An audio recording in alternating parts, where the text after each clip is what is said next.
Hey guys, coming back at you with another video. We got an article from Fandom Pulse. This is by John F. Trent, basically talking about how EA stocks have plummeted 20% after the release of Dragon Age, the Veilguard, and EA Sports FC25. Basically, they didn't meet the numbers they were expecting. Yeah, I mean, there's just a lot of controversy surrounding Dragon Age Veilguard, and I think that EA Sports losing the rights to the FIFA name is also hurting that brand. Yeah, absolutely. I feel like the FC25 is definitely like that's more simpler. Why it took such a dive, but the Dragon Age of Veilguard really missed it, especially in terms of the franchise for it being such a woke game, for lack of better terms.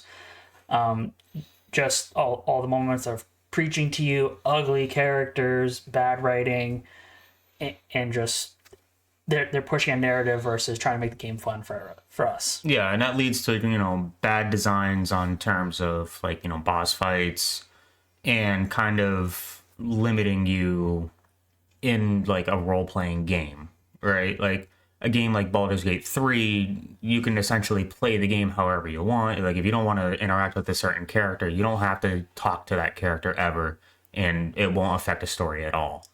Whereas in Dragon Age of Veilguard, you have to interact with a certain character, and you can't just tell the character, "No, fuck you. I don't want to, and I don't want to talk to you anymore." Like you have to do that in Dragon Age of Veilguard. Yeah, it's one thing to put in this agenda, this forced upon you. At least with some games, yeah, it's there, but it gives you option to steer away from it. You have to go down a certain path in order to get to that point. But this one, it's in your face. It's unavoidable, which makes the game not fun. Where a role playing game is, you're supposed to be able to take different paths, make different decisions, talk to people, and be your own person. But in this case, it's basically you're going to be this way, that way, and think this way, and that's the only way to do it. And that's not fun. Yeah, and I've seen game clips of like the character creation screen. Like you don't really get to choose your background essentially.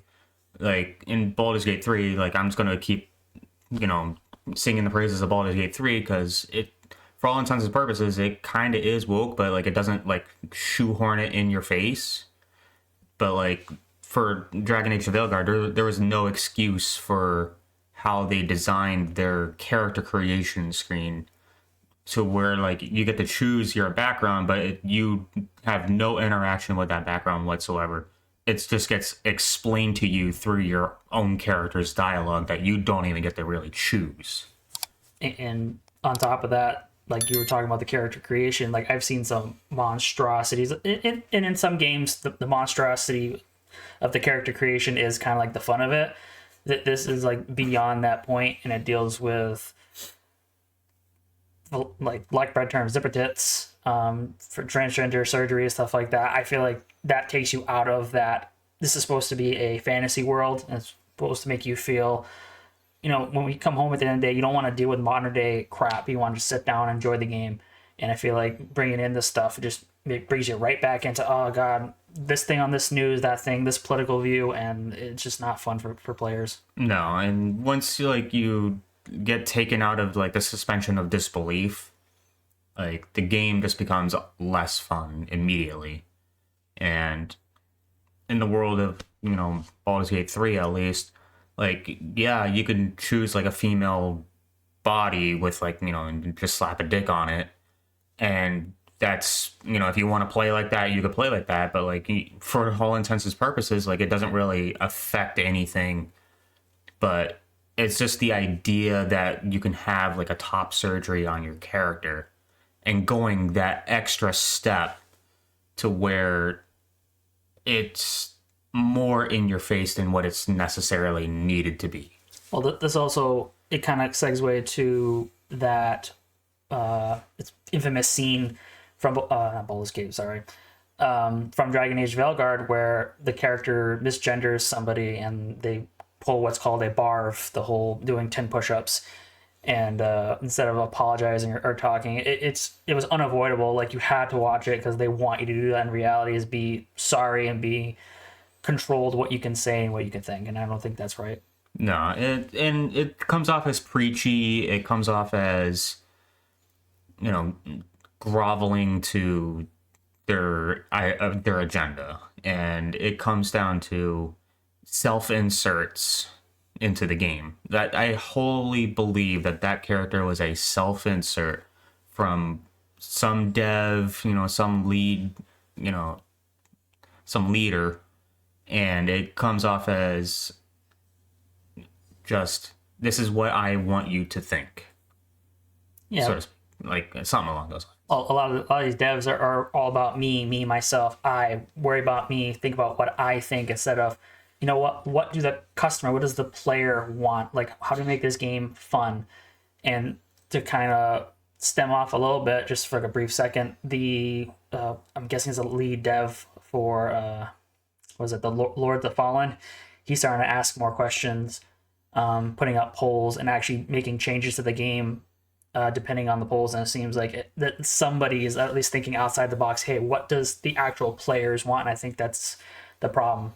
They're focusing on themselves and not what the players want. Yeah, and I think there was sometime last week, actually, I saw him posting a poll where it's like, do you want type A, type B bodies, or do you want male and female bodies? And I think an overwhelmingly large majority of people wanted the male and female bodies. Yeah, it was like 88% male and female, and that was about 42,000 roughly, I think. Yeah, it was a very sizable, polling. And like, then it was like another option, like the like a third option where it's like, it doesn't matter. Yeah. And so like, obviously that took away some of the numbers. So like, we can say like almost like 95% of people like said either male and female or it doesn't matter. It was something crazy. And so I think there's some sort of movement going on in this world of gaming, and I am all for it. We need less of the preachy Dragon Age the Veilguard, and if it's going to start tanking stocks, I think that's a good thing, because it's going to send a message to like the stockholders, or I think they're calling them now stakeholders, because they have a say in what happens, which shouldn't be the case, because companies like BlackRock are going to push their agenda, and they're all for this whole LGBT, woke mind virus nonsense, and it's going to start hurting these big name companies. We already saw Ubisoft crash. Yeah, and I believe they're talking about selling it to somebody else because they can't stay afloat because of making dumb decisions. But on top of this whole 20% tank in stock, the combination of both these games, Dragon Age and the EA Sports FC25, I think a big factor for that game is they lost the rights to the name FIFA. I feel like if you remove the name off something, it actually mentally affects somebody in terms of like a brand they trust. Like, oh, it's the same game. I'm sure there's a lot of confusion with whether it's the same game or not. At the same time, some people are probably just sick and tired of buying the same game, spending additional $70 on top of the microtransactions you have to pay in order to build like your ultimate teams. And I think people are just sick and tired of that as well. Yeah, FC was their what do you call it, like flagship game, like their big money maker game, because that game gets sold worldwide. It gets sold in every single country, and if their numbers are starting to tank, I think EA is going to have to start making some changes to their games. Here in America, at least, I know that they're going to be losing the Madden name, and that's their big football game that gets pushed every year. I think this was their last Madden name that they can use. Otherwise, they have to renegotiate that contract. But big changes are going to come to EA. I'm all for them losing some money right now just to make better products in the future. Vote with your wallets. It's what we keep saying time and time again. If you're sick and tired of this, Dragon Age the Veilguard ruining that IP, and you're sick and tired of getting your Your wallet's sucked dry from EA Sports. Time to make a change. Absolutely. Hey, you made it to the end. Want to see more? Hit that subscribe button and leave a like on the video. Comment down below. We want to hear what you have to say, and we'll get you on the next one.